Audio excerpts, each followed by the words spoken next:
Hi everyone and welcome back to my channel. So this is, I'm gonna say, the last review video for a little while. I do know I have a lot that I just posted. I know the Jaclyn palettes all went up. I've been doing just a lot of reviews, so I'm gonna be shifting gears a little bit, but I had to film just one more.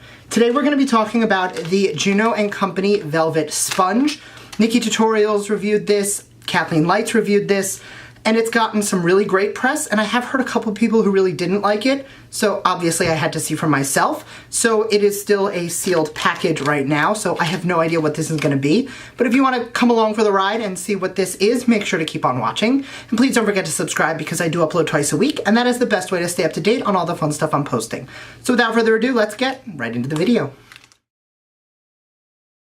So first and foremost, this is the Microfiber Velvet Sponge from JUNO and Company.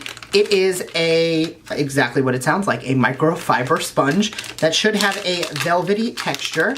They retail online for $6. This is it right here. It has a flat side on the bottom, a rounded edge everywhere else, and a flat side here. It definitely does feel velvety. And this is it completely dry. So I do have a little cup of water right here. So we're just going to see how big this gets. Ooh, that. So this is it blown up all the way. I did wring it out. And something I find really weird because of the velvet, it feels completely dry. So like if you squeeze it, there's moisture in there and you can feel it, like nothing is dripping. But it definitely, I don't know what it is, it definitely has a weird dry feel, so I don't know how that's going to play in. Some of the things people were saying was because of these micro hairs, it does feel almost like a brush and a sponge mixed together. So what I like to do before I use any sponge is I take it in a dry washcloth and I just like to squeeze out the moisture. I like to, I know everybody wrings out their sponges, but I don't want any residual water in there. I don't want to water down my foundation. I want it to be wet and porous, but I don't want there to be drippage. So this is the sponge, this is the size. Compared to a wet beauty blender, it is about, I would say, the same size if you cut off that little base piece. So let's jump in and see what it does. So I'm gonna be going in with the Maybelline SuperStay foundation because this is one of my tried and true foundations. And I'm gonna take this just on the tip of the sponge and I'm gonna start putting it onto this side of the face, which I did already prime.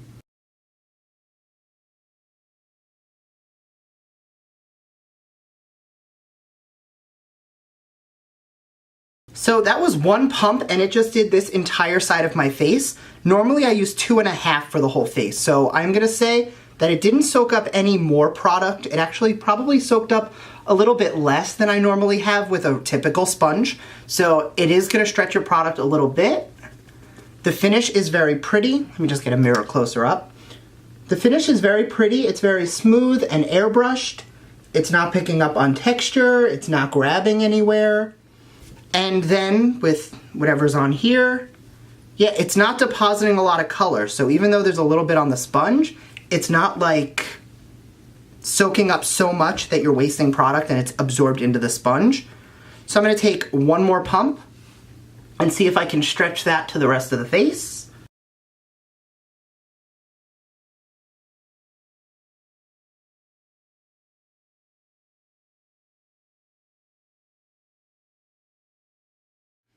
Okay, so something I'm loving already, when I use a regular sponge, I will dab on the face and then I'll start dragging and I notice that it pulls and the fibers in this tend to get porous. Because of the little hairs, this is letting me pull this down the neck and blend things a little bit better.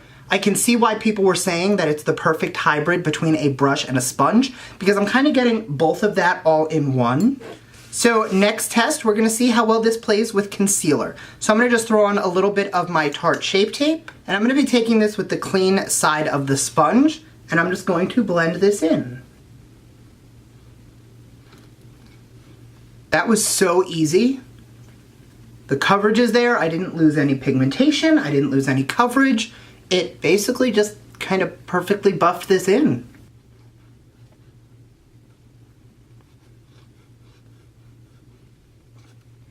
So that is absolutely stunning. I'm really enjoying this already, but there is one more major test on whether or not a sponge passes the test for me, and that is how well it works with powder. So I'm gonna take a little bit of the Fit Me Loose Powder in number 10, And I'm gonna take that on the point of the sponge, and we're gonna press that into the under eye.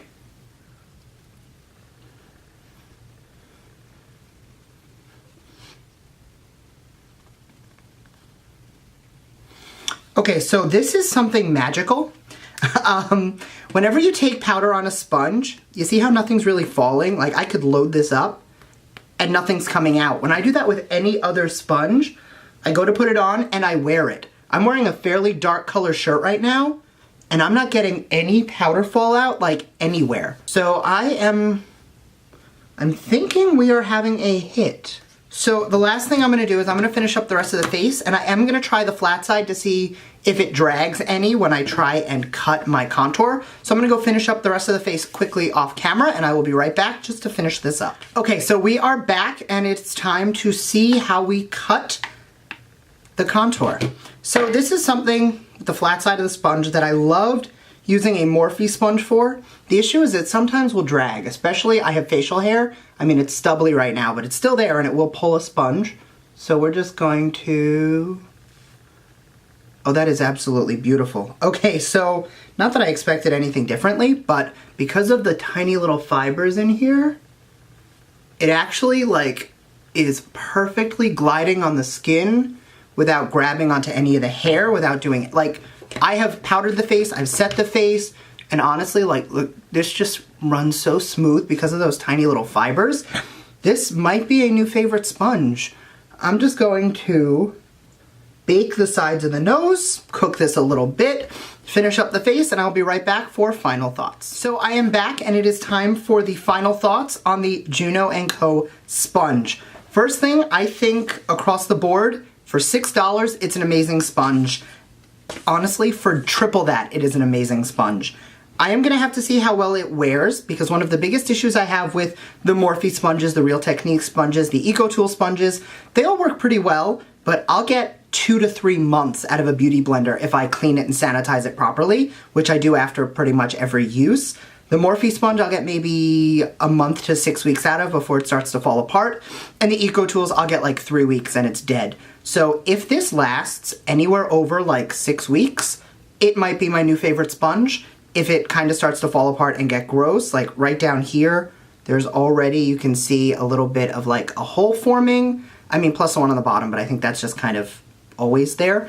That being said, I will keep an eye on how this little hole down here wears and how this works, but honestly, we may have a hit, especially for only $6. So I will link this down below.